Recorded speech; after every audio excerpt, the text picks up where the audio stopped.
Good morning, everybody, and thank you for being here. I'm Susan Hay-Patrick, CEO of United Way of Missoula County.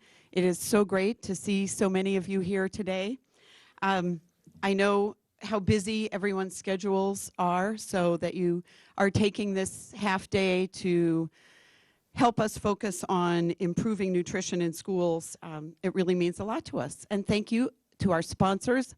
I think their names are up there, but it made it possible for all of us to be here free of charge. So the American Diabetes Association, Community Medical Center, Graduation Matters Missoula, Let's Move Missoula, Missoula City County Health Department, Missoula County Public Schools, Providence St. Patrick Hospital, the Dennis and Phyllis Washington Foundation as part of the SHAPE P20 grant, the University of Montana, and United Way of Missoula County. So thank you, sponsors.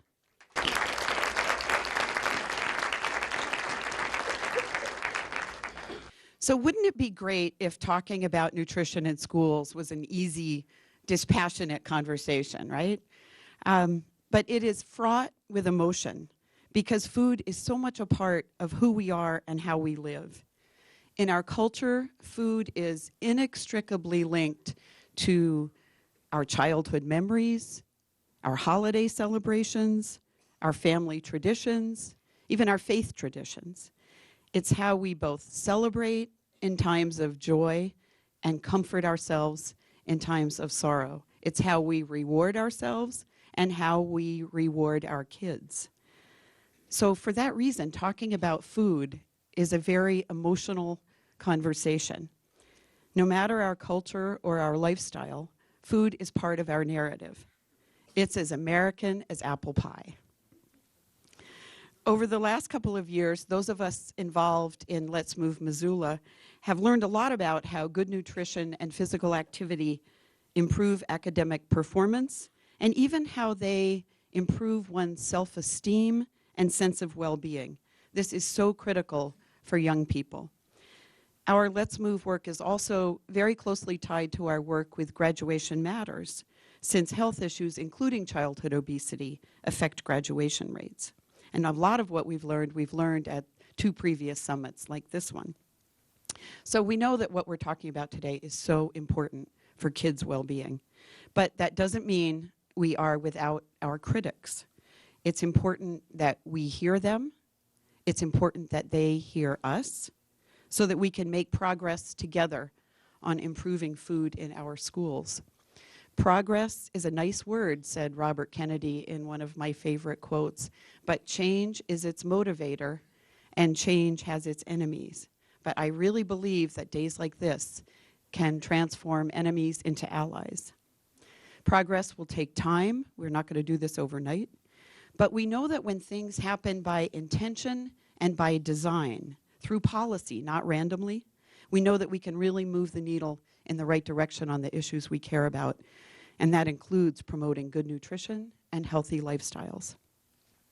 It's encouraging to me that when we talk about Let's Move in the community and about improving things through design and policy, many community leaders here in Missoula, business, nonprofit, and public sector leaders have talked to us about their own issues with food. They're behind our work to encourage kids and families to eat better and move more because they've had their own struggles and they want it to be easier for their kids. So again, thank you to the many people who have made this summit possible, our sponsors, our speakers, the Graduation Matters Missoula Student Wellness Summit Planning Committee, Heather Davis-Schmidt from Missoula County Public Schools, our fabulous Let's Move Missoula coordinator, Lisa Biskevich, who's somewhere here or out somewhere, and all of our healthy lifestyle supporters. Most importantly, I really want to thank all of you for being here, for finding more ways to demonstrate how much you care for Missoula's youth, no matter how difficult the conversation. You're the reason that I know that we will succeed. It is now my pleasure to introduce Terry Kendrick from the Office of Public Instruction, the Director of Special Programs for the Office of Public Instruction, and then I will introduce a few other people before we begin. So Terry.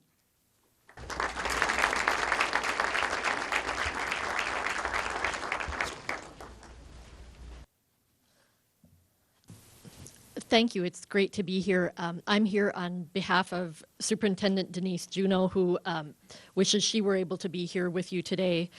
Unfortunately, she had to go to Great Falls. I mean, don't tell people in Great Falls that I preface that sentence with unfortunately. They probably wouldn't like that so much. But so I'm just here to read a brief letter to you from Superintendent Juneau.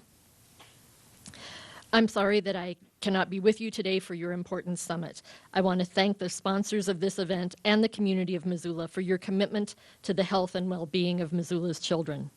You came to this summit because you know that all Montana children deserve to have nutritious food in order to have a healthy start in life. You understand how important nutrition is to a child's brain development and how having the right food and enough food are fundamental components to a student's success. I am proud that many Montana schools are making great strides promoting healthier food choices in the school breakfast, lunch, and after-school programs. And I am committed to continuing to provide nutrition education in the classroom and expand farm-to-school activities in the state so students can see firsthand the importance of how food is grown and raised. We need to equip students with the knowledge and skills to make better food choices now and in the future. Promoting healthy food for all students is a challenge that requires the combined efforts of schools, community members, business, and local, state, and federal government. I appreciate your willingness to take on this challenge and look forward to working in partnership with you until every child in Missoula and Montana has access to the food they need for an active, healthy life. Thank you for taking on this important issue. Sincerely, Denise Juneau, Superintendent of Public Instruction.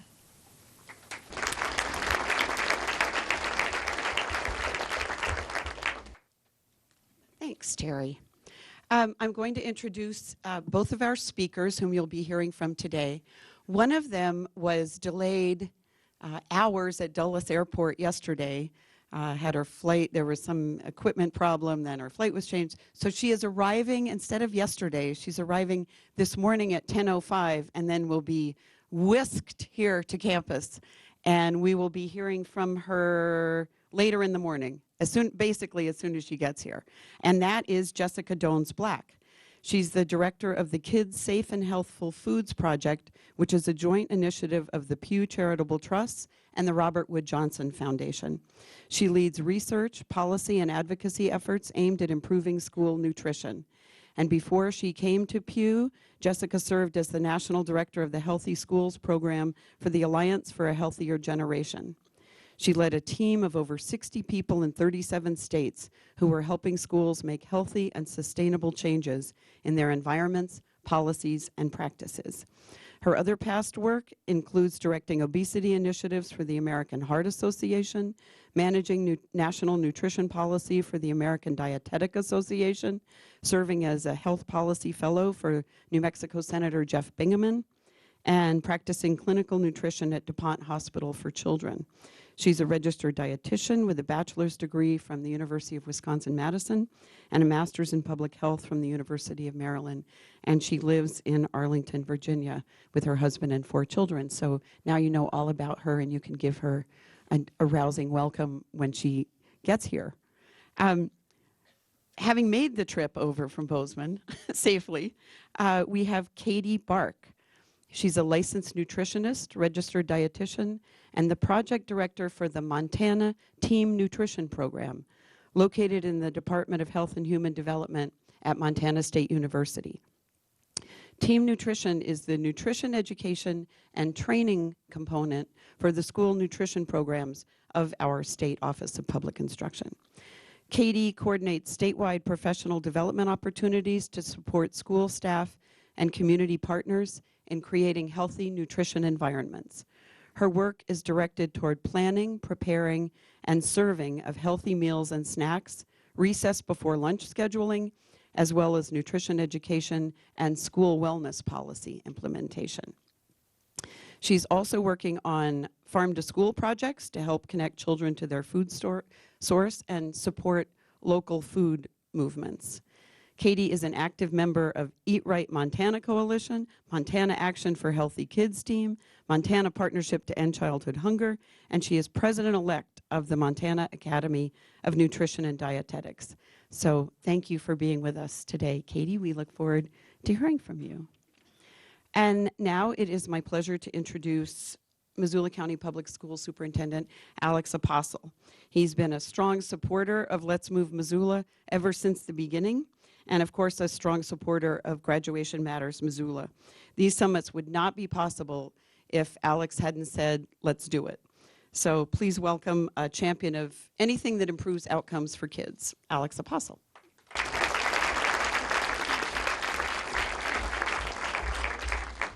Thank you, Susan. It's great to see so many people here. This is wonderful. Good morning, everyone. Thank you for the opportunity to welcome all of you to a truly special moment when our community, United Way of Missoula, the Missoula County Public Schools, and the University of Montana's Phyllis Washington College of Education and Human Sciences comes together in a collaborative fashion to discuss the very important issue of nutrition and health and its significance in relation to overall student wellness and academic performance. This morning, we again have the pleasure of experiencing a collaborative effort for a worthy cause and to also celebrate the third in a series of summits dedicated and focused upon our endeavor to raise the bar and embed into our culture the importance of student wellness and its ultimate impact on self-image and its powerful relationship to student success. Collaboration works. I would like to cite an example. Through the efforts of many, and in a short period of time, the Missoula County Public Schools has led the state of Montana in program innovation, and through this process has achieved the distinction of having the highest graduation rate and the lowest dropout rate among all AA school districts in the past 3 years running.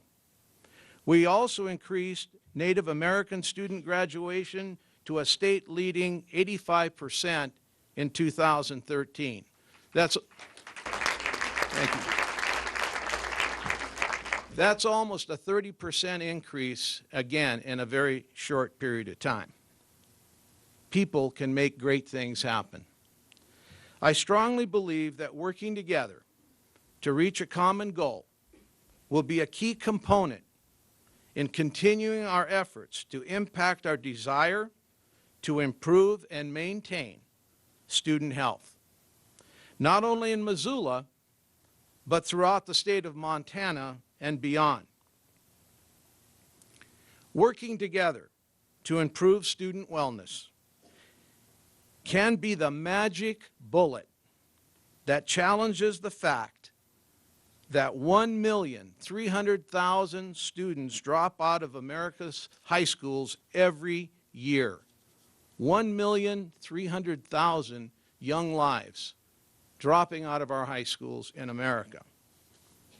And 1,500 dropped out of high school last year in the state of Montana. We're making great progress, though, in the state of Montana in terms of that particular figure. But still, that's 1,500 young people. The essence of today is to capture the significance of a collaborative spirit, and from this point, determine what we can do together to educate our children as early as possible about the benefits of healthy living and the unfortunate and continuing consequences if we neglect to do so. Hopefully, educating students early in the educational process concerning healthy living will not only contribute significantly to better health and student success, but will provide a new perspective that supports students making appropriate and positive decisions in relation to other important issues throughout their life. I wish all of you a very productive summit, and thank you for attending, and let's continue to work together to make a difference for our young people. Thank you.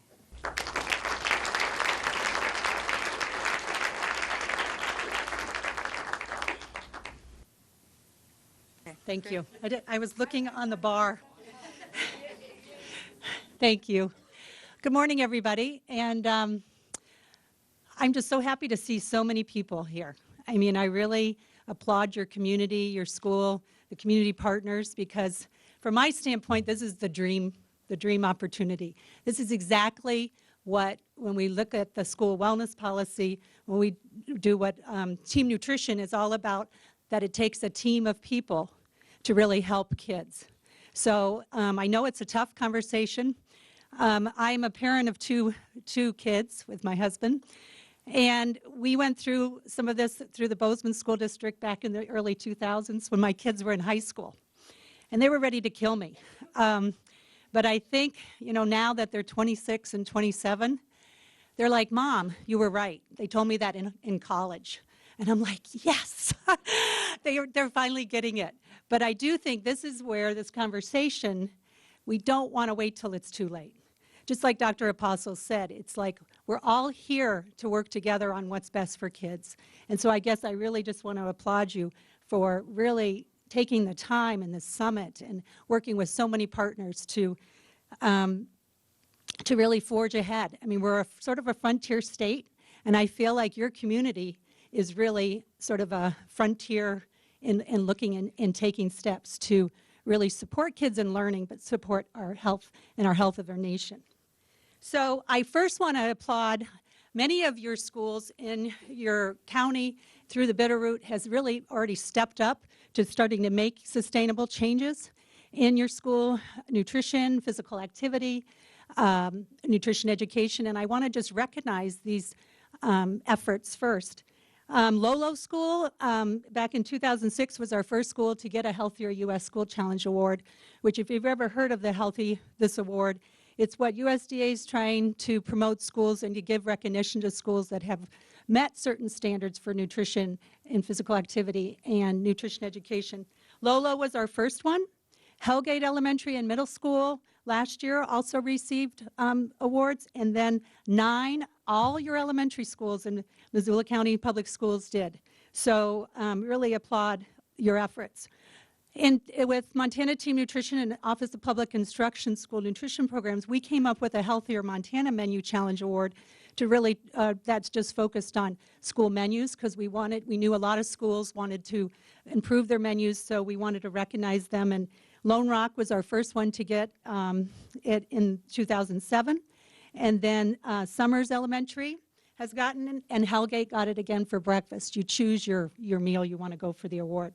And then just I think 2 weeks ago, First Lady Lisa Bullock gave Corvallis an award for increasing their school breakfast program and doing outreach to really help make sure kids get breakfast. So if you're from one of these districts or schools, would you please stand up so we can applaud your efforts?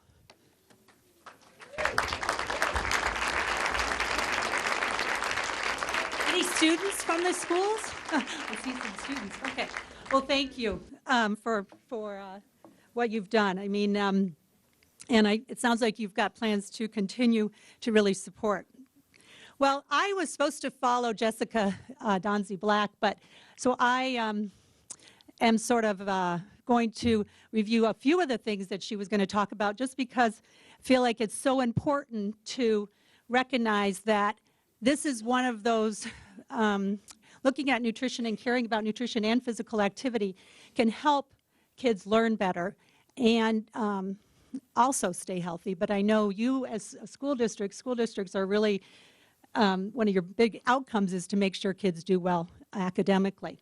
And you've probably heard of some of the studies that have, and Jessica will be going over this more in detail later, but one of the studies that was recently in the Journal of School Health talked about it was a large study, and basically the bottom line was that it's so important, as you know, that kids eat. I mean, obviously, nutrition, nourishment, you need calories too, but it's the quality. Basically, how nutrient-dense or nutrient-rich your diet is what really the key nutrients that can really impact learning as far as zinc, iron, protein, hydration for our brains.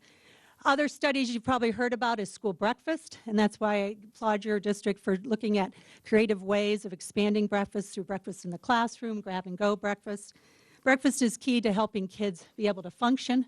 I hope if you haven't had breakfast, you grab something to eat, because I know it will be hard for you to concentrate. But depending on how much maybe caffeine you've had, you might be able to. But anyway, there is such a strong learning connection, and that's where I guess is sort of the foundation of why some of the policies that USDA and our Congress have put forward in schools, because we know that kids spend so much time in schools. Schools are just part of the partners, and that's why it's so great to see United Way and businesses here, graduation, linking it to Graduation Matters. I mean, but schools do play an important role, because as you know, kids are there for a majority of the day. We know that there's also health issues. And again, Jessica will be going over those more, but I know some of your own statistics that you guys have collected shows that 28% of third graders in Missoula County Public Schools are considered overweight or obese. So it's a real issue. When you think about that, back in the 70s, it was about 5%, because you're always going to have some kids underweight and some obviously overweight. But now in our nation, and it's true in Montana, I mean, some statistics that I've seen with Yellowstone County Head Start, about 36% of some of the kids in Head Start are considered overweight or obese. When we look at what the Youth Risk Behavior Survey of teenagers tells us from schools all over Montana, 20%, this is self-reported data, consider of either being overweight or obese. When we look at some of our Native American communities, it can even be worse. I was talking to the food service director in Browning just last week, and she said that their statistics came out that 55% of kids. So it's a real issue. And I think this is where, Susan, is that right? You talked about if you know somebody. I mean, think about somebody that their health has affected them personally, whether they are unable to do things that they want to do, or that they are affected by a chronic disease, because diet and physical activity are related to so many of our diseases. And we want to prevent that. So I guess there's a lot of reasons to sort of have this conversation, and I know it's a hard one, but I have seen also just wonderful things come out of when you're willing to face the issue. I know when working with some schools up in Fort Peck, I remember I had a community health nurse say to me, you know, school lunches cause diabetes in our school. And I'm just like, whoa, that's a little strong statement. But we ended up working together, and now we're actually friends. So I do think, you know, I'm really looking forward to the conversations that will be happening in the breakouts, because I think some of the tough conversations will set up for some good collaboration. So what I'm charged to do with is sort of go over what is the law that basically really sets the policies for our school nutrition programs, our child and adult care food programs, and WIC programs. It's called the Healthy Hunger Free Kids Act of 2010. And basically, this is basically the law that Congress passes every 4 years to decide what goes on in school nutrition programs, child nutrition programs. The confusing part, it changes its name every time the law comes. In 2006, it was called Child Reauthorization Act. At the end of this year, or maybe it's 2015, the way it seems things get pushed back, another law is going to be coming. So there's going to be changes coming up, possibly. But this is the law that we go by as far as what sets the policies and the rules in school nutrition programs. So I'm going to just briefly, and again, I only have a lot of time, so it's going to be very brief on going over some of the policies. But we do have a table here, so if you have questions. And I do also want to make sure you know that the state director from school nutrition programs, Ms. Christine Emerson, maybe Chris, you can just wave. She's here, and her staff, Tara Ray, Emily Dunkley, and then Kelsey Gochi, who works with us part-time in Missoula for being a school wellness coach through Montana Team Nutrition. They're here to help answer some questions. Okay. So we're really going to focus on what I'm going to explain on some of the changes that affect school meals or have already been in place, or snacks to come. We do a lot of work with Montana Behavioral Initiative, and so we've done some focus groups with the kids. And I do think, you know, the students are where can help us give some answers. And I think what they've told us when we've asked them, How do we help you make healthy choices? How do we convince you to care about nutrition? These are the sort of suggestions that a group of students gave us a couple years ago. And I think you want to keep these in mind. Really good tasting and eye appealing. It's what we want when we go out to eat. You know, they want it to look enticing. They want it to taste good. It has to be easy to access. You know yourself. If you put a bowl of just fruit maybe on your counter, it may not go away. But if it's cut up, easy to eat, it's going to maybe disappear. Same if it was a bowl of candy right there, you know. But I think this is where the third thing they told us is that if you really want us to make healthy choices, take away the unhealthy. It's too hard.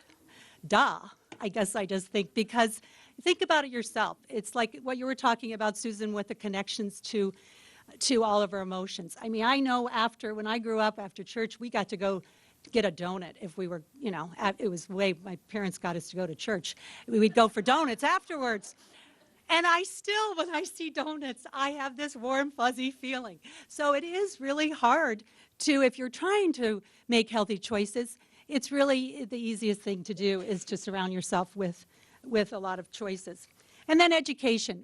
They told us we need to understand why you want to eat, we should eat certain things or how much sugar's in certain items.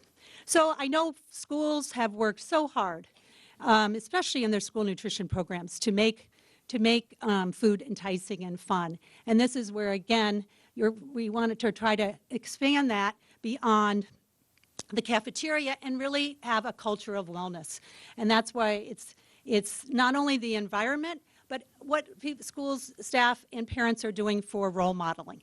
We know that actions, no matter what weight or size you are, you can be a healthy role model by showing you drink water, have a piece of fruit, you know, your moderation with some of the high sugar or caffeine foods. It's common sense, but it's just trying to make the healthy choice the easy choice. So, the Healthy Hunger-Free Kids Act has focused on really trying to strengthen the school wellness and child health because of the obesity issues and the strong links to learning. And so that's what we'll go over right now. And this is where in your packet you have two handouts that, since I only have a few minutes to go over this, the first one is called Does Your District Wellness Policy Measure Up?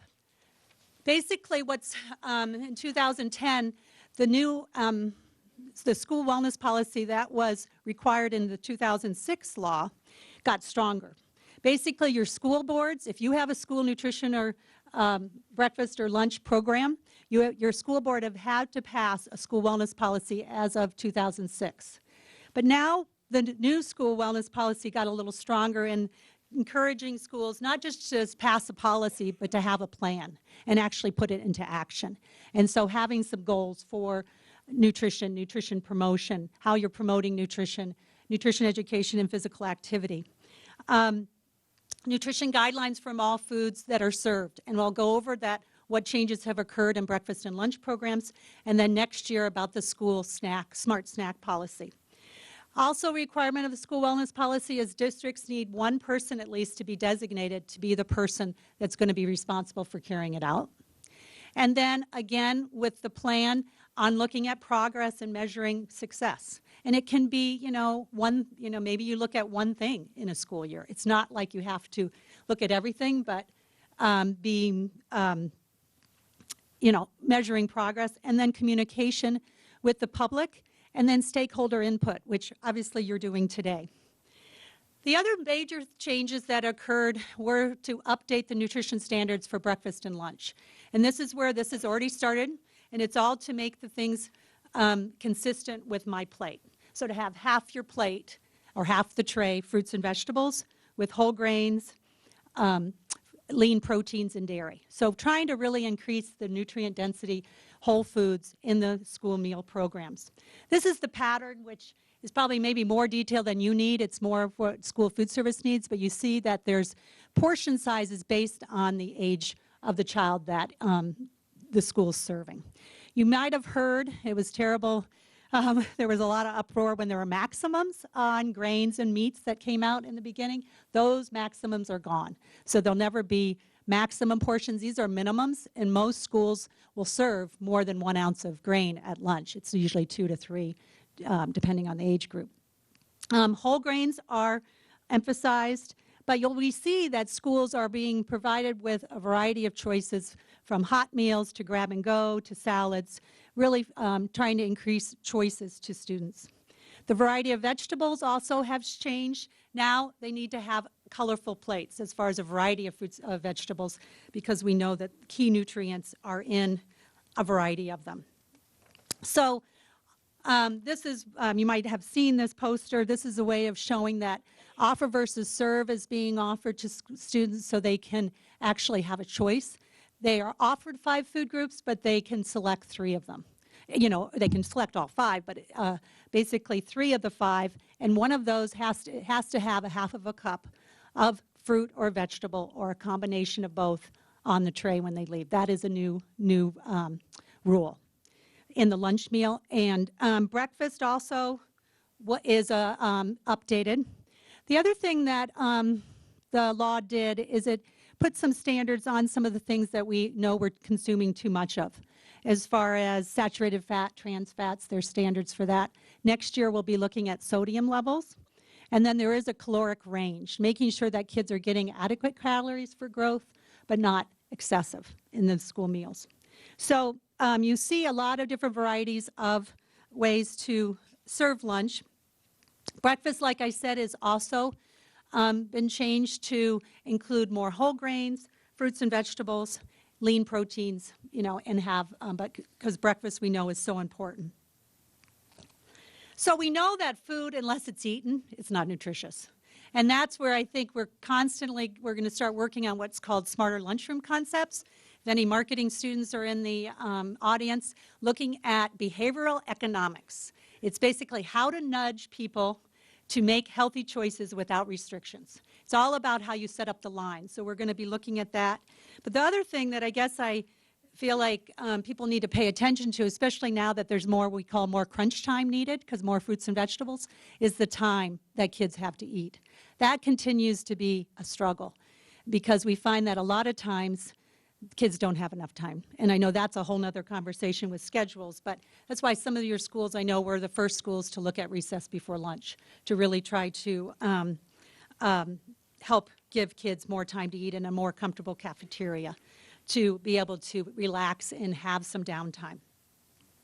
So when we look at other things of the school wellness policy, rewards I know would be talked about a little bit as far as how do you reward your students. And this is where, again, the research really shows, and really you can probably relate personally, you don't want to teach kids to eat just to an emotion. We should really only be eating if we're hungry and stop when we're full. And this is where we want to get away from food rewards. And some people say, oh, it's just 1 mint, or it's just 1 cupcake. What's the big deal? Well, the big deal is it's cumulative. I mean, just an example, if you have, a student has, or anybody, 1 mint a day equals up to 3 cups of sugar just from those mint in 1 year, and over 3,600 calories, which you know is a pound of weight. So it can add up. The other thing is we get so much opportunity to take in too much sugar. And this is one of the things. We do not want to put kids on diets, but we know that almost half of a child's calorie intake is coming from added fat and added sugar. And that's where we all don't need that much. You know, when you think about the average sugar intake now is 78 pounds a year for an average person. So if, like, I weigh 150, that's half my weight. It's ridiculous. I mean, it's just a lot.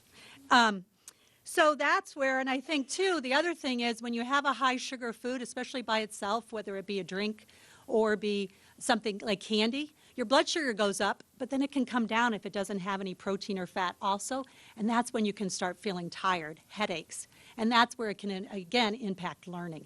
So that's the reason why this smart snack policy is coming into effect next year.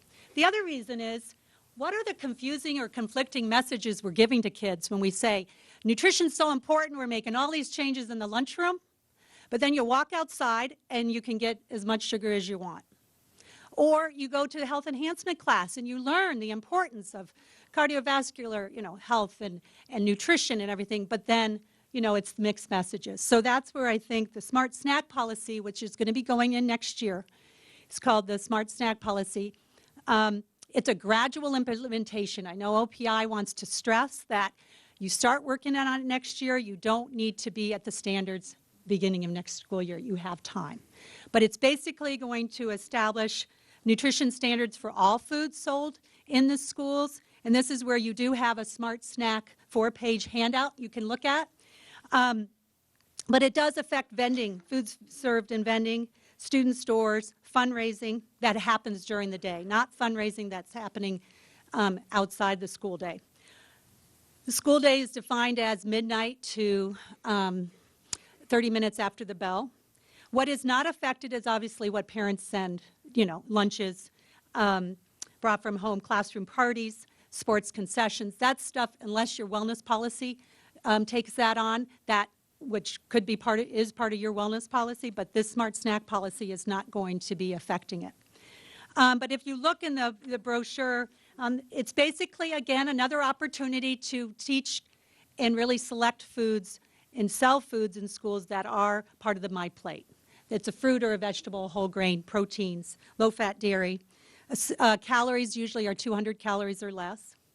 And this is an example at the Smart Snack session. We have handouts for some ideas, but there's a lot of foods that can be sold. So if you have a student store, it's not to say you can't still sell food. There'll be plenty of opportunities to sell. The other thing that it's affecting is fluid. What is really being sold in schools? And this is where it's a really good time to look at maybe rethinking the drinks being sold in schools, especially when you think about our brains. Are 80% water, so we know we need a lot of hydration. Our bodies are at least 50% or more water. So again, pushing good fluids, calcium-rich dairy, water, unsweetened, water-flavored, sweetened flavored waters, and then low-calorie items.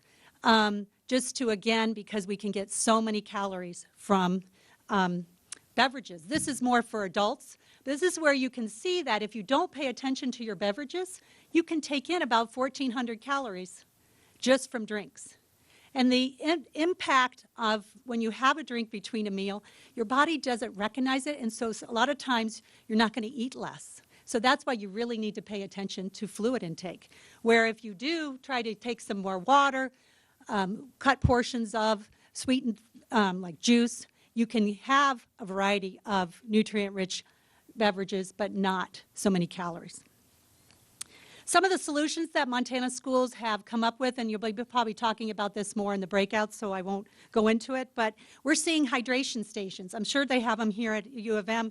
When you go into a drinking fountain and you can put your water bottle. Do any of the schools have those? Oh, awesome. Okay, so you can fill up your water bottle. Or we're seeing them in Billings, like they take beautiful water containers and put lemon in them. So it's very enticing and inviting to drink water. When Great Falls passed their competitive food policy, they had Voice Your Choice events.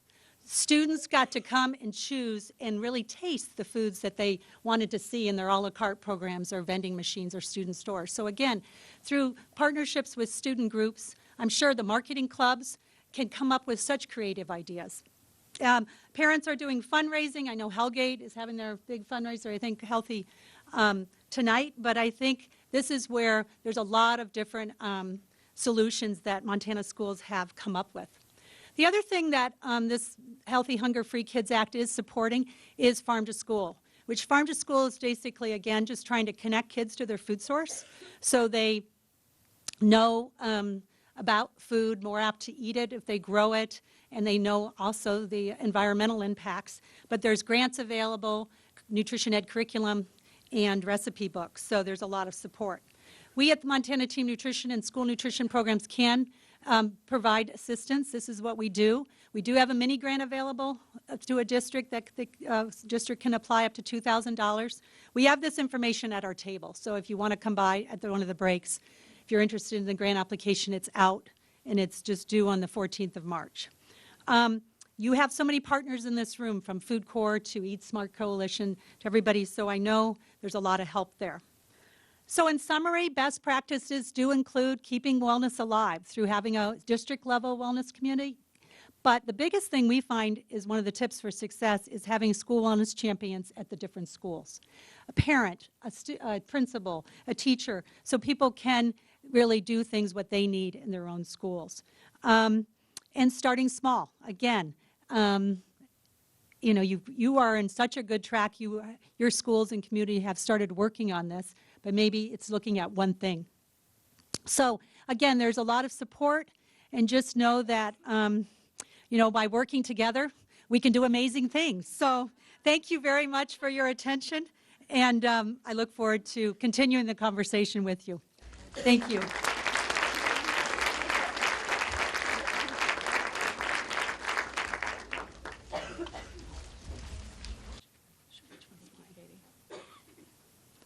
Hello, everyone. I'm Lisa Biskevich. I'm the Let's Move coordinator here in Missoula. And thank you so much for coming out on this snowy day to talk about health and nutrition in our students. So I'm very happy to have you all here and excited for the conversation. So I wanted to let you know now we're going to go to our breakout sessions.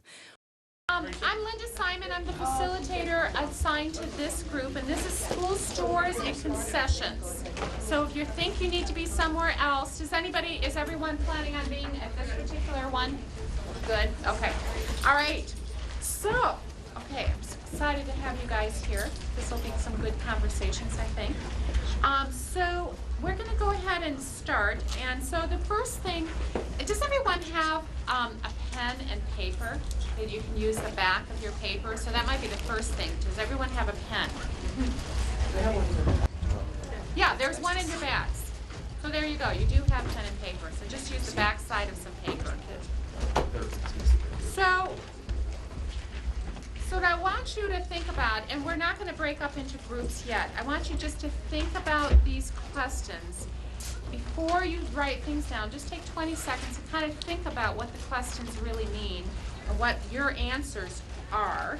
And the two questions are, so why is, this may seem like a silly question, but just really think about it and try to dive a little bit deeper. Why is food needed at school stores and concession stands? Why do we sell food? Okay, that's the first question. And then why do stores potentially sell less than the perfect, ideal, nutritious foods? So think through those questions, kind of take 20 seconds and think about what those answers might be, and just jot them down on a piece of paper.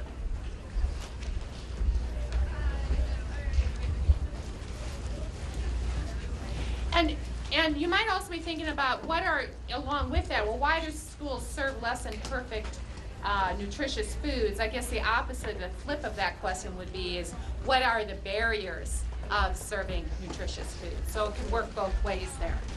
So just take a few seconds here. And I'm not a teacher, so I don't have the best writing, and I also don't have the best spelling, but I'm going to do the best I can here. So, but I'll write down some of the answers. So would anybody like to shout out some of their thoughts that they've had just with those two questions? It's really hard to sell fresh stuff and keep it, Okay. from spoiling. Hard to keep fresh foods from spoiling. Okay. All right. What's another idea? Oftentimes, school store operations are not licensed as restaurants. So there are health issues, equipment issues, sanitation issues.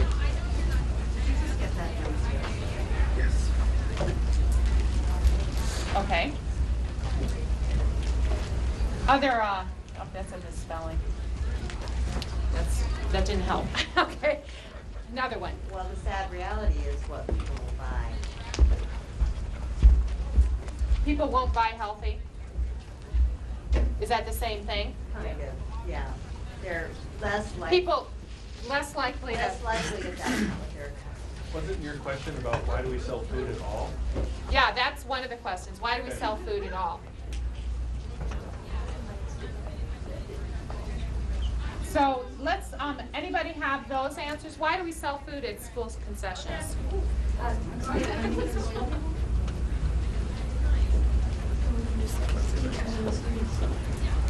Okay.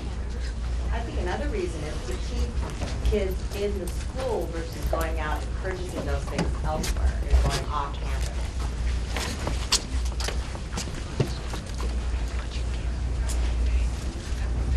Okay. Other reasons they sell? Time. Oh, Time constraints and time management with different activities and relation to where kids are in their day and what other activities they have planned. okay. It's educational to run those businesses.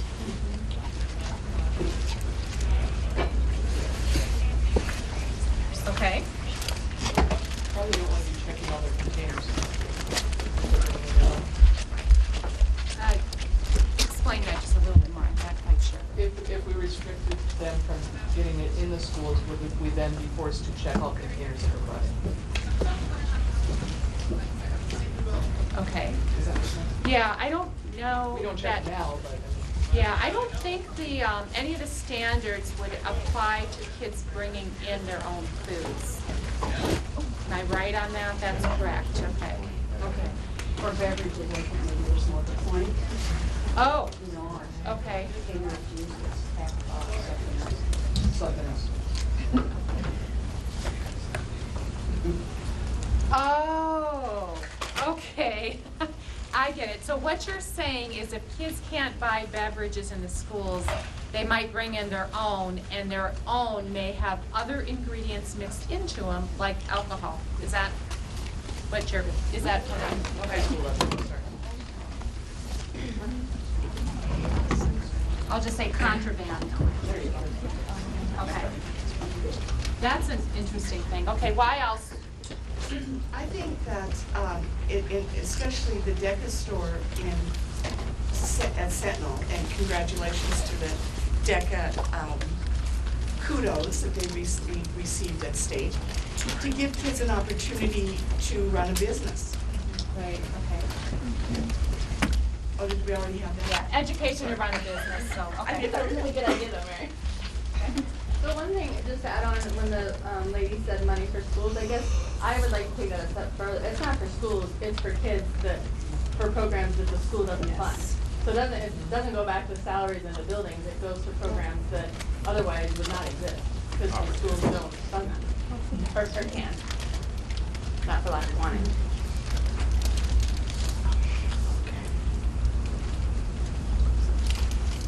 Okay. Have we answered the question is why we sell food? I guess we do because it keeps the kids in school, the time constraints, and prevents them from bringing in their own drinks. And runs a business. Right. You could potentially sell something else to run a business, but food's a hot commodity. Okay. It's consumable. Vocational opportunities Oh, For okay. students with disabilities.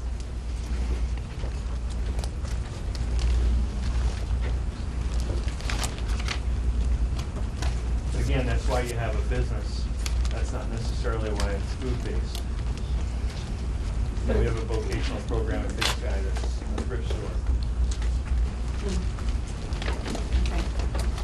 Food is profitable Yeah.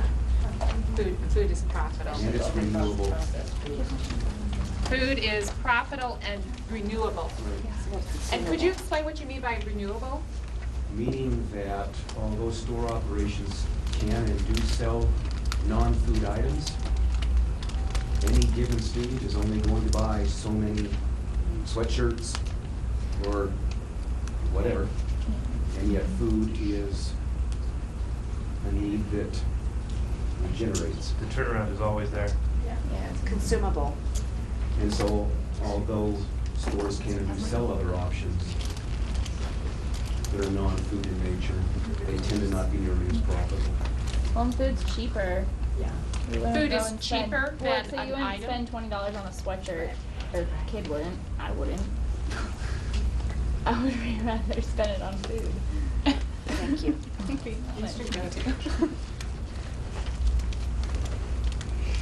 I think one reason food is sold, the type of food that's sold anywhere, but schools included, is that our culture has made poor food cheap. Yeah.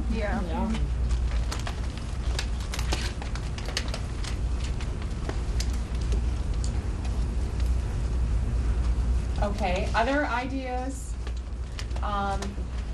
So I think we've covered a lot of things about why is food sold at stores, and then also why is less than ideal foods sold. Anybody have any ideas on either of those that haven't been said? Okay, all right. So what we're going to do now is we're going to take about 15 minutes, and we have a couple champions that just have some experience or expertise or some knowledge of some best practices in this area. And I'm just going to give each of them a little bit of time to talk about that, and that would be Jason and Mary. And then what we're going to do is we're going to break up into small groups and do some brainstorming. So Mary, do you have some things you wanted to share Yeah, first? I do. Okay. I think that this is probably the most difficult decision in terms of the new guidelines, in terms of what is going to be sold for students to run a business and make money. But what I think we have to look at is take the money out of the situation. Because when I was working in tobacco control, the bars came to the state and they said, we know there's a direct correlation between smoking tobacco and casinos. And so we want a 5-year moratorium on smoke-free casinos. And they believed that they could then continue that use in the casinos, and they would have enough time to change the legislature's mind. But the history of tobacco and the dangers it causes are huge, and there was not going to be a backward step on that. And what I'm going to, as a public health professional, what I'm going to suggest to you is that this is similar. If we are running a school and we are saying we want the very best for our students, we want it academically, we want the best facilities, and we want the best health for our students. That has to be across the board. It can't be just in the school cafeteria. We have to look at how that plays out across the board. And the fact of the matter is that bad food is cheap, and we love bad food. And so bad food is going to sell. So the challenge is to say, but our ethics go higher than that. We will choose not to sell bad food. And one thing that Katie Bark talked about when she did focus groups with students, they said, don't make the bad food available. Only make good food available to us, and we will choose it. Will we choose it the first year? Maybe not. Will we choose it the second year? More so. And eventually, what we'll be teaching all students in our schools, that whatever you learn in your health nutrition class, the school plays that out across the board. It plays it out in school treats, school celebrations, school stores, concessions. That we have a commitment to saying, our culture is telling us that it's okay to provide obesity-related food to kids. And we're saying, no, that's not okay in our schools. What happens outside of the school is up to the student and their parents. But what happens in the school is a community commitment to the well-being of the school. One thing, there's some language that we use that we've heard this morning, and it's vague. And I believe that everyone's going to have a different perspective on what it means. When we use a term like bad food, how do we define that, and what is the criteria behind it? And do we take into consideration moderation, or you know what I mean? Is it just how do we approach that concept? Well, you know, when I was working at the health department, I was told not use the term bad food. But now that I'm retired, I can use whatever term I want. There is bad food. I mean, there is bad food. Bad food is food that's not nutritionally dense. So food is sort of on a gradient. There's great food, the apple. The Costco muffin, God love Costco, but the Costco muffin is bad food at 750 to 1,000 calories per muffin. Oh my God. Loaded with salt, fat, and the ever-loving sugar, okay? So that's why the guidelines that we're proposing for the school district has followed the Institute of Medicine. And if you want to go to the very best source, do not go to CDC. I'm so glad I don't work for the health department anymore. Do not go to CDC. Do not go to the American Pediatric Association. Go to the Institute of Medicine as far as learning, kids, and health. And so those are the guidelines, and we're saying this makes sense for healthy kids. So that's the definition the district is coming up with. Thank you. You know, And one of the questions that I have, and I can't seem to shake this question, is that the policies have very little distinction between grade level. And the notion at the secondary level, the high school level, in the presence of an open campus, makes it very, very difficult to assume that we can simply remove the foods and students will then choose the healthy options. My question and my challenge is for folks who don't spend a lot of time in schools to come and spend a day walking in my world and look at the exodus that exists in the presence of an open campus. We can remove those options. But students don't live in a prison, nor should they. And so how is that going to be reflected in this policy? None of these areas, none of these dimensions are going to be effectively addressed when students can simply, number one, bring in whatever they want, and number two, leave. And they do, in incredible numbers. Well, I still don't think that is the reason that you can sell bad food. Because you are still choosing not to sell the food that's for the health of the kids. Now, kids are leaving already. Kids are bringing food in already. I don't think we're going to keep more kids in school with what you offer. When you choose to offer food that follows the guidelines of the focus group, is it attractive? Does it taste good? Only make the food available that's healthy for us. Have we tried that yet? We haven't tried that yet. Have you spent a day in my building?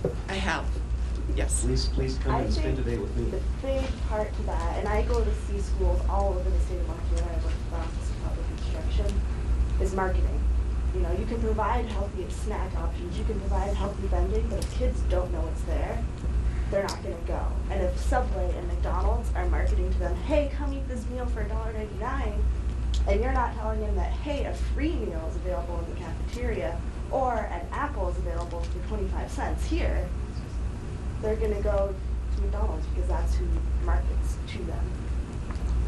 So, be a marketing machine with healthy meals. I think it challenges kids that are in marketing and in DECA.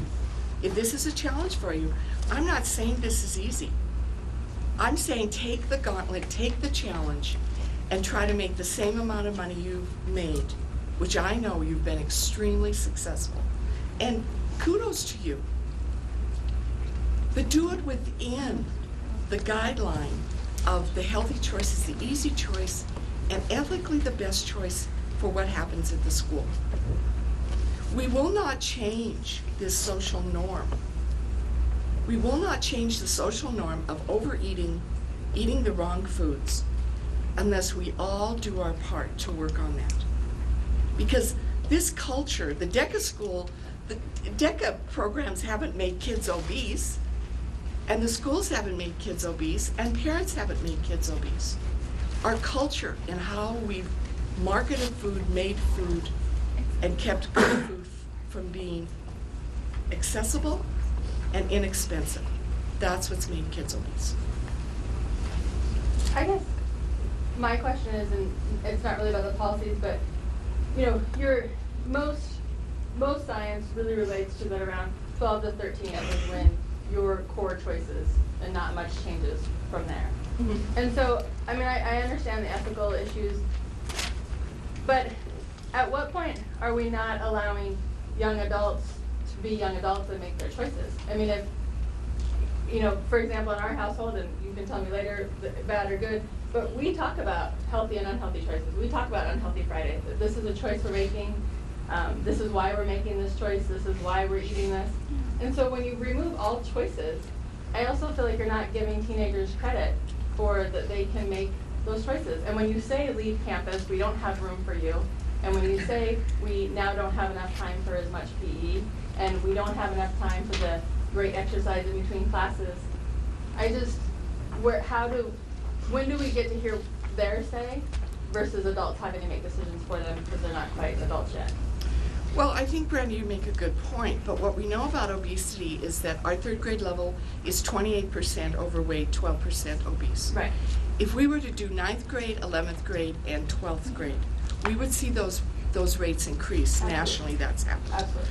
So what we see is, we see a culture that just keeps encouraging kids to overeat and eat the wrong things. So their choices is when they get in their cars after school and go fill up their gas at the convenience store, that's when they make their choices.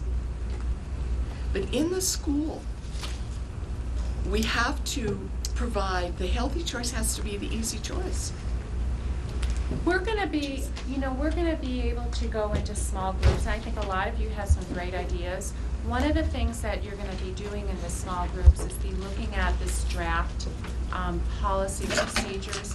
And in your small groups, try to brainstorm some of the, I think we've identified a whole lot of barriers, and try to brainstorm how can we work with those barriers? How can we change them? We know that the barriers are there, but are there some ways that we can work around them? So just keep holding your thoughts. And I'm going to go ahead and let Jason kind of do a little bit of discussion, and then we're going to go into small groups. So I work with children and with adults. I work for the Y. And I both get the privilege of playing with little tiny kids and kids who are in youth sports. And I get the opportunity to sit with the mother of 2 who is so depressed and so sad about her body image, about her ability to achieve an ideal that isn't real for most people. And so what I would suggest to you is that in our country, we're sort of caught between 2 kinds of insanity. One is a magazine image of a human being that is a picture of a 20-something that's photoshopped and possibly surgically altered. And the other is a pathologically toxic set of available food choices and opportunities for physical activity. And what we are fast learning about our culture is that I can't simply come to you and say, hey, I've created an environment, a space, where I've got some treadmills and I got some personal trainers, and would you just go over there and get on that treadmill for 30 horrible minutes of your life, and when you're done with those 30 horrible minutes on the treadmill, I want you to come back here and I'll give you something else horrible to do, and then I'll make you feel guilty while you look at some images of people that you're not going to look like no matter what horrible thing I do to you. And so how do we get into a spot where we can make a mental shift and say, my gosh, I want to be happy like my grandfather. I want to be a person who can play with my children. I want to dance with my grandchildren at their weddings. I just want to live long enough to go. I don't want to have diabetes. And if I want to hike up the M this spring, I want to hike up the M. But that's not the direction we're headed in our country. So when we talk about the current value set we have to ask ourselves, Will we hang on to everything about that value set, or will we take what's best about it and adapt it for a future? We want to have change. We know people in this country are gaining weight at a rate of 1 to 2 pounds per year. That doesn't mean that I am going to weigh 10 pounds more in 10 years. It means the average 43-year-old is going to weigh 10 to 20 pounds more in 10 years. Can you afford that as taxpayers? Can you afford that as a person? We spend about $1 trillion a year on public education, about 1/6 of our total national spending. And we do that because we love children. And frankly, it's not enough. But it's also an investment that we have figured out in this country funds a future we want to be a part of. And others are figuring it out. They're just only figuring out how to get their economy to swell to a point where they can afford it. We're investing it in students who want to make their own personal choices because we want them to get a good job, to be happy, to be healthy, to be productive, to pay us back, to support us when we're old. We want them to feel good about themselves and be well, but we want them to pay for our grandchildren's education. All of these things are connected, and it comes down to a simple point. Our schools are there to graduate kids. Kids are more likely to graduate in much greater numbers if they have some level of physical activity, not if they're skinny.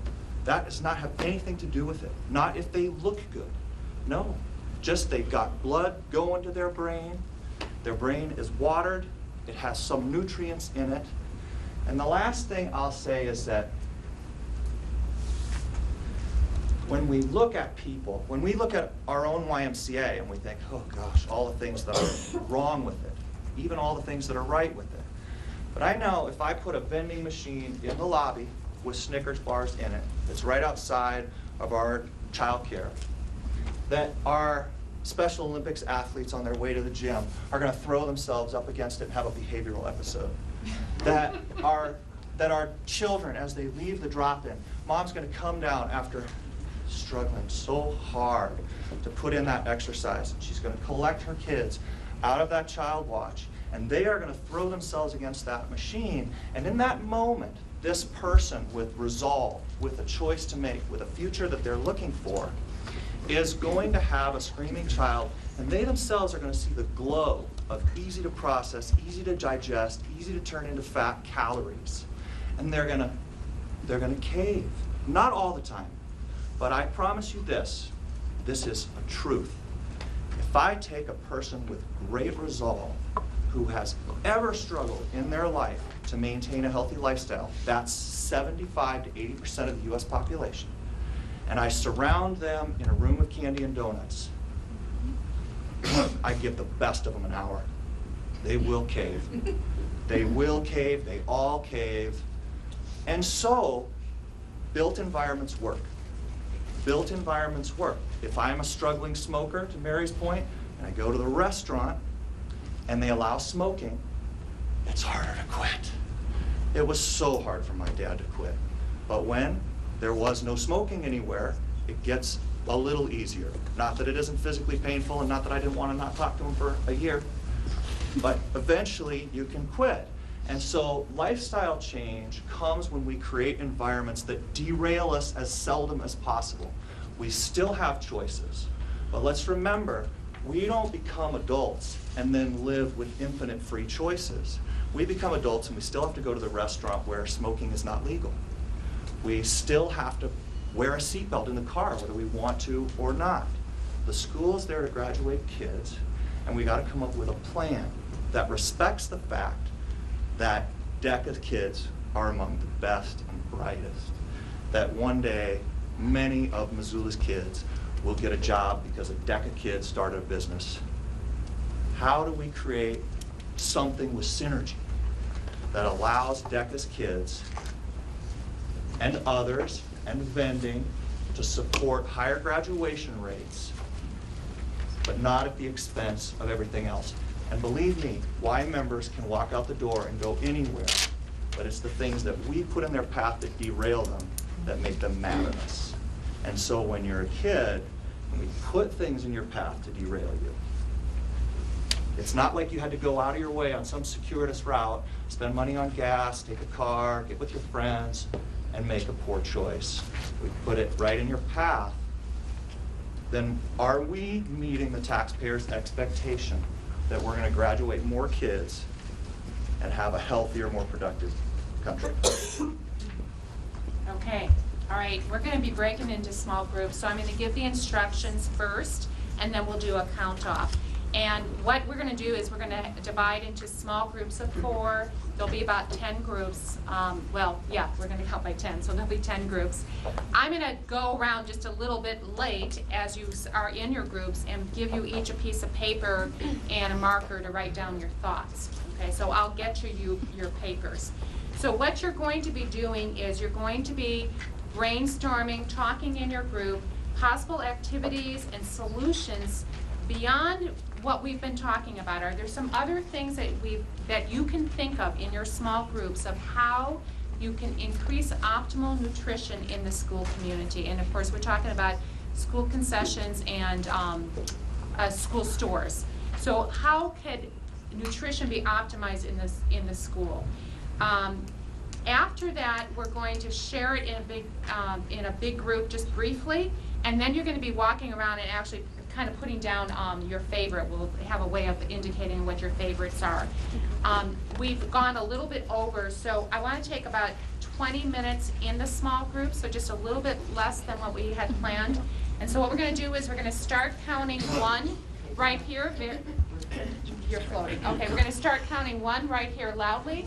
Go 1, 2, 3, 4, 5, 6, 7, 8, 9, 10, and repeat. 1, 2, 3, 4, 5, 6, 7, 8, 9, 10.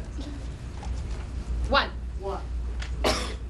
2, 3, 4, 5, 6, 7, 8, 9, 10, 1, 2, 3, 4, 5. Are you in? Floating. Okay. 6, okay. 7, 8, 9, 10. 1, 2, 3, 4, 5, 6, 7, 8. 9. Okay, all right. So group 1, group 2, group 3, 4, and 5 up there, and then 6, 7, 8, 9, 10 over there. So just 20 minutes to discuss ways that you can increase optimal nutrition. And what I want you to do is one person in your group, just go ahead and say your ideas. If the same idea has already been said, you don't have to repeat it as it comes around. So group number 1, if you could shout, what are your ideas? Someone from your group talk. We think easy, appealing, grab and go, fast for students. Okay. Easy, appealing, grab and go. Okay. Go. Keep going. Oh, Yeah. okay.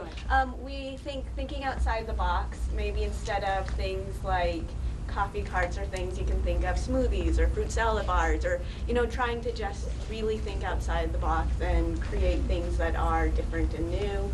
And then kind of giving kids a voice in coming up with some, options and letting them vote.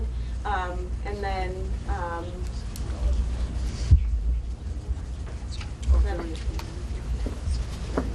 yeah, and having it more appealing to their age. Okay, appealing to the age group. Okay, number 2.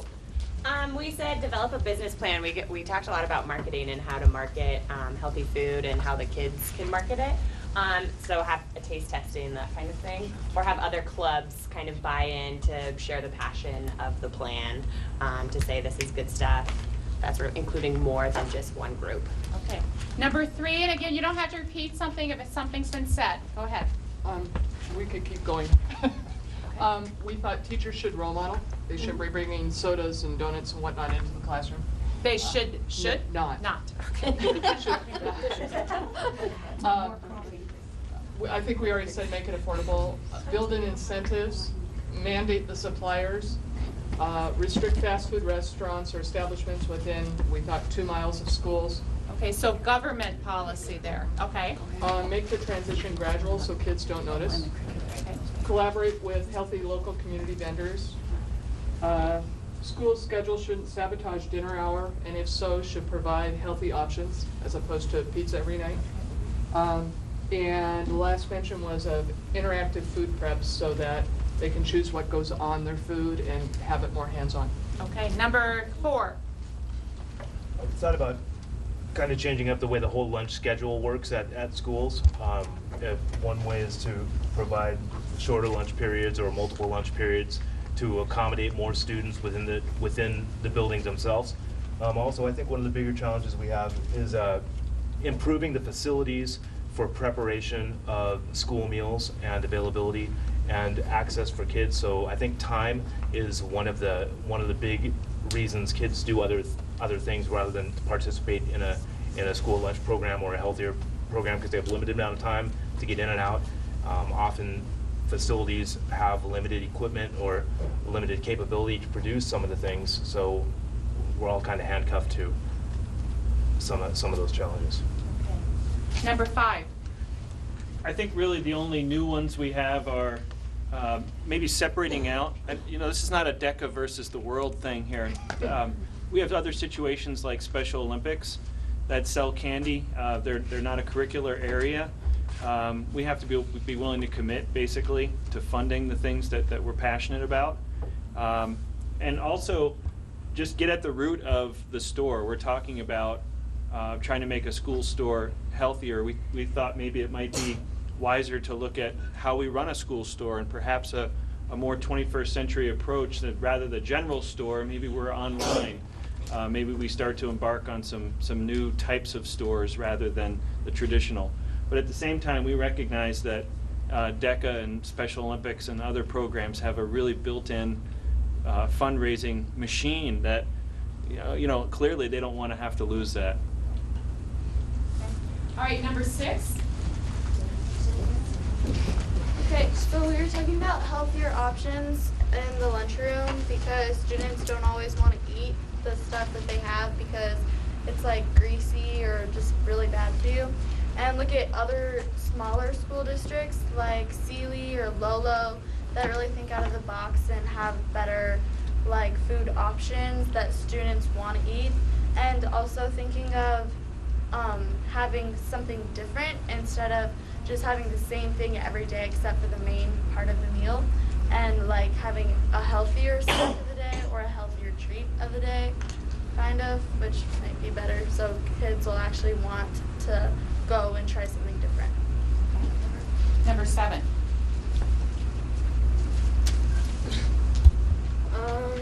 You want to start young, show that healthy is better when you're younger. Better school meals, like Piper said.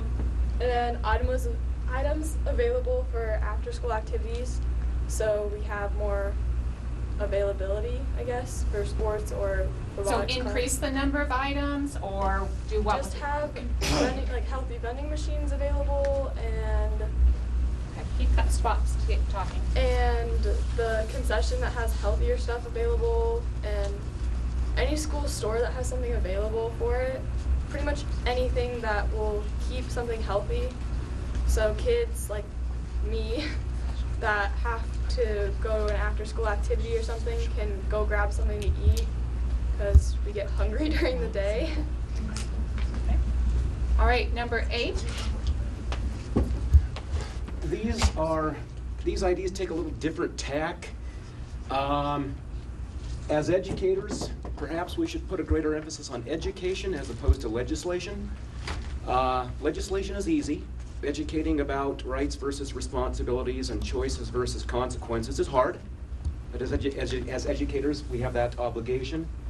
And another idea, although I'm sure will be controversial, is the USDA is providing an exemption for store operations that operate as part of a curricular component.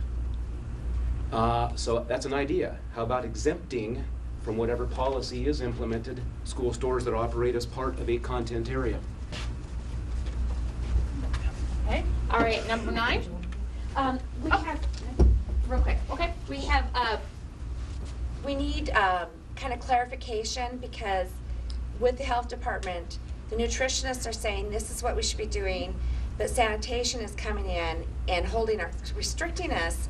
And so we know in the school stores, this is what we need to be doing. We need to have these options, but sanitation is telling us we can't do those options. So we need those two, the nutritionists and sanitation, to come together, and the health departments to make some considerations. That's really the healthy sell versus, they want us to sell healthy, but we don't have the equipment or the capacity to sell healthy is our issue. And then open campus, I don't know how we go out to the community and say, because for instance, at Hellgate High School where I am, you take 10 steps one way or the other, and you have private. So are you saying an idea is to get rid of the open campus? Was that your idea? Well, not necessarily. In the high school level, I still think they have to have choices. It's just a reality is that we don't so much see, especially in my situation, if we don't offer certain things, they're going to walk out the building. And that's the bottom line. And I don't know how we overcome that. I'd love to hear some more, seriously. And then the healthy choices, we understand, but the cost effectiveness of it. For instance, we were talking about little packages of cheese and stuff.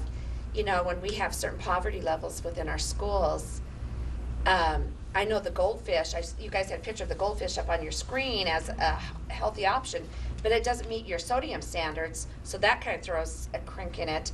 So goldfish is one of our healthy options we have, but now it's going to be thrown out, and it's an inexpensive thing. So a lot of the stuff that's being suggested is not cost efficient. Kids will not be able to afford it. And so we're trying to figure out how we manage that. Number 9. Some suggestions we had are for public institutions that purchase unhealthy foods to be prohibited from accepting commercial sponsorship, if that happens in some capacity.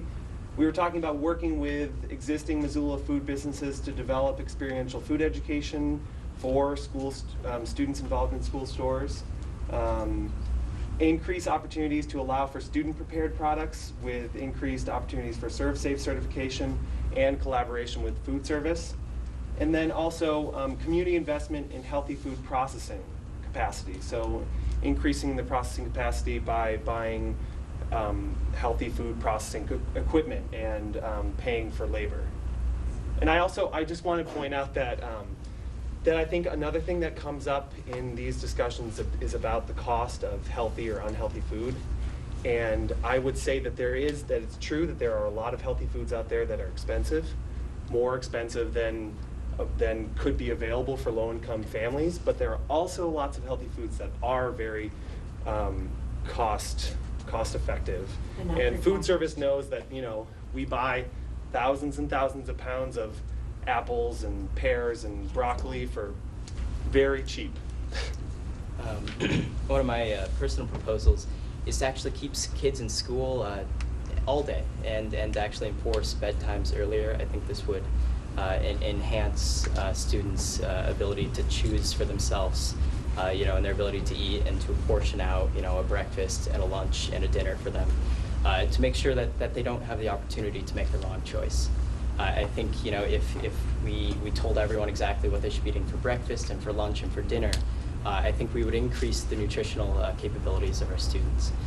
So further than that, what I think, we need to look at is the difference between a behavioral change, or what can be accomplished with policy, and what can be accomplished through education. When we use policies to bring about change, it can't happen overnight. Just passing laws that say eat healthy isn't necessarily going to make students eat healthy. We have to have a more fundamental cultural shift, in that school stores really reflect culture. And you can't change culture necessarily with a law that says change the culture. And so a lot of the proposed policy on the floor today doesn't take into effect a lot of the considerations for what would actually solve this problem. I don't think anyone disagrees with the necessity for healthy foods in schools or the necessity for kids to be eating healthy. I think that's an undisputed fact. But the issue is whether or not we can actually make or allow students to eat healthier with legislation. You know, if we passed these sorts of laws that restrict the amounts of foods we can sell without providing an opportunity to limit the access students have, without closing the campus, without actually limiting the amount of media that kids are exposed to, or without all of these external factors, or without actually having parenting to teach students what they should and should not be eating, you know, I think we miss the larger picture. So we pass a policy that doesn't solve the problem, yet it undermines school stores, which means that schools and students themselves don't have funding, which means clubs become accessible only to those students who have means and who have money to participate, which means that students aren't getting that education, which means they drop out and don't graduate. So what we want to be looking at is essentially what we can do that doesn't sacrifice clubs, but what we can do that does allow students to eat healthier through education, not through policy. Okay, so I'm just going to clarify, on your keep students in school all day, you were talking about closing campus. I just want to... I'm saying from 12 a.m. to 12 p.m. Actually, all day, 24/7. Okay, all right, number 10, go ahead. All right. We talked a lot about intermediate steps to providing healthier options at schools. There are different ideas, but primarily on that, providing a lot of education as to what choices you can make and what may be more healthier choices. And we talked about engaging business leaders to work with, whether it's student groups or clubs, to help them adapt to the changing policy, give them some ideas, some real-world experience, what things would work in a private business setting, and what might help them achieve their goals. Okay, so you've heard the ideas that people have come up with. On your name tags, on the back of your name tags, you each have 3 dot stickers. So what I want you to do is just walk around and put a dot or 2 or 3 on any idea that you feel is like really a good idea. We're basically kind of trying to flesh out the top idea. So you can put one dot on one idea and another dot on another idea, or you can put 3 dots on one idea. And then we'll just quickly see which ones emerge as some of the top ones. And there might be some repetitive stuff. I'll try to go through that at break time. So go ahead and use your 3 dots. Oh, you know what? Thanks, Linda. Yeah. You know what I was going to say, Joe?